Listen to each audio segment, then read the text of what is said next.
Well, when you talked about credibility and it being tied to your faces, your names, your reputation, there were other people involved that you all had to hire to help you with that. How did you select those key staff members when y'all started? I'd have to defer to the man who would hire them. All right. Well, to me, a lot has been to identify people that I wanted to work with. Done very little hiring back at that time in the late 70s or 80s about advertising. We didn't have quite the procedures that people follow today. But for example, with Stephen, who had moved on from being a city manager to being a city attorney.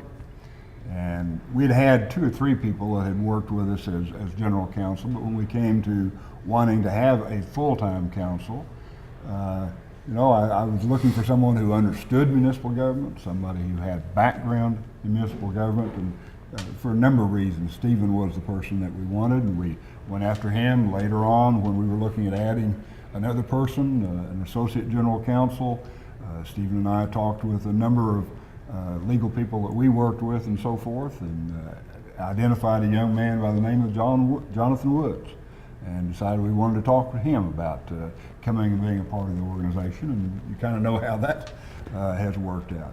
I always like to talk about hiring Pam Spinks, because that's always been a special story for me, in that I was looking for an individual, and her boss was in the market. The company they worked for was being dissolved. And so I called probably 3 or 4 times to talk with him, and I'd always first get Pam before I'd get to him. Well, eventually he and I met and interviewed, but he just wasn't the person that I was interested in. But I thought, that lady on the phone really makes a great impression. And so I wanted to talk with her. So I asked Pam to come and talk with me.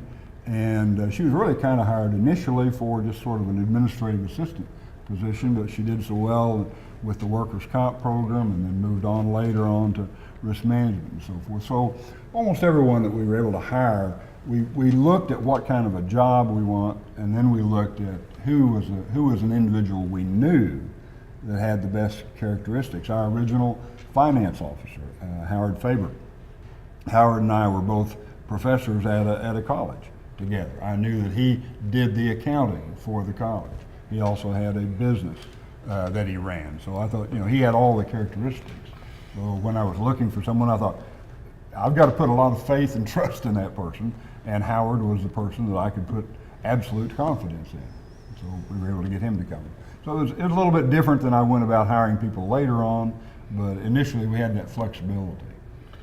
Well, I know, Harold, when I first started there, it was really odd that they called it the Oklahoma Municipal Assurance Group. Why did it stay that, and why aren't we called Oklahoma Municipal Insurance Group? I'm glad you asked it, and that is something that is very, very unusual to the state of Oklahoma. Assurance is a synonym for insurance, and depending upon the dictionary you look at, it has the exact same meaning. And as Stephen has kind of explained, under the Interlocal Cooperation Act, it said, if we're doing this, we're not insurance, and we're not subject to regulation as insurance. So if you use the word insurance, it was going to be confusing to people. So we adopted the assurance, which has the same meaning. Now, I say that's unusual in that no place other than Oklahoma do any of the 500 pools that I know about use the word assurance in their name. And I've talked to many of them in exercises that I've been involved with in helping them look at the future about changing their name. Most of them have insurance or use some form of insurance in their name because they say otherwise people wouldn't know what we were. But I think the assurance here, people related to it, and that was part of what we want to give them assurance that they are in a good program and it's well funded. Yeah, I was wondering that if assurance meant anything along that line, that we're assuring you. Right. And also, Billy, as you asked about, you mentioned about group. I want to comment about that.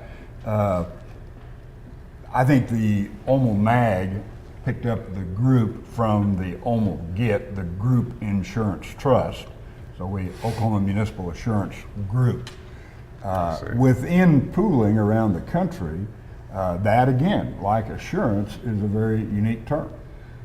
There is one other pool in Oklahoma for schools that uses the term group and also uses assurance in their name, the Oklahoma Schools Assurance Group.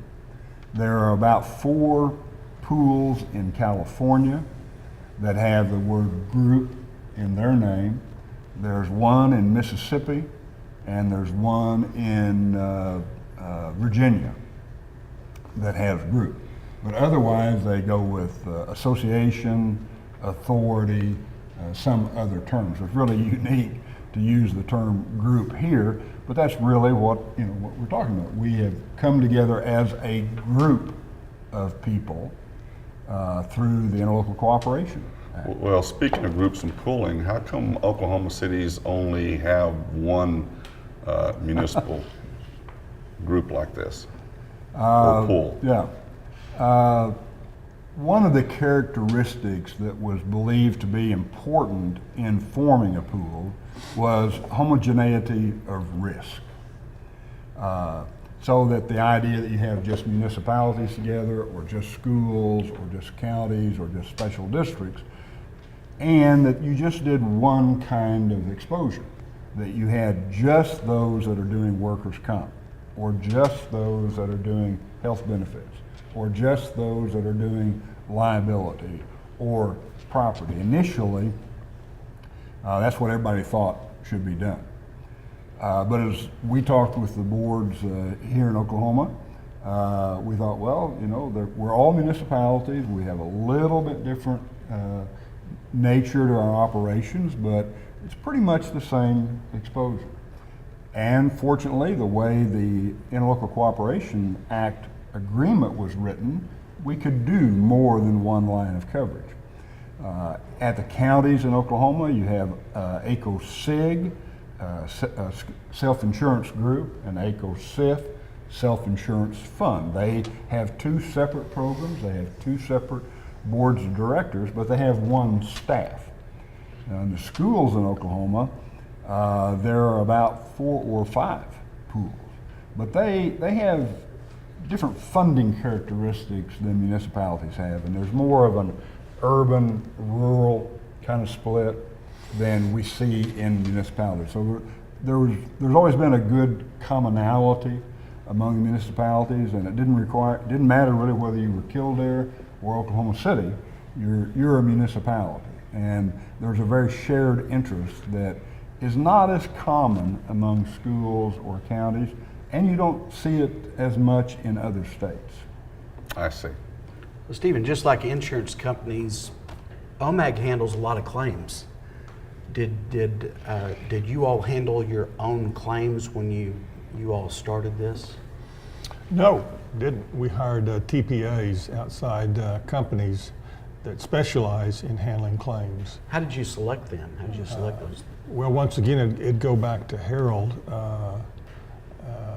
So from a board standpoint, we would just sit, we'd be off to the side and say, Harold, why don't you interview some of these companies and then bring us some recommendations. And we probably went through maybe half a dozen companies before we ended up with a company called Midlands, who've just done an outstanding job for us the years that they've been with us. Midlands Management, Charlie Caldwell, probably the best claims handling company in the United States, in my opinion, but certainly in Oklahoma. So. And as a reinsurance intermediary too. Yes, yeah. Would help us place the reinsurance typically with London or places like that, Munich Re, Swiss Re, all those large international companies. And to this day, they handle claims for us. Yes, until we brought them in and made our claims handling an internal process, yeah, with their employees, who were excellent employees. Mm-hmm.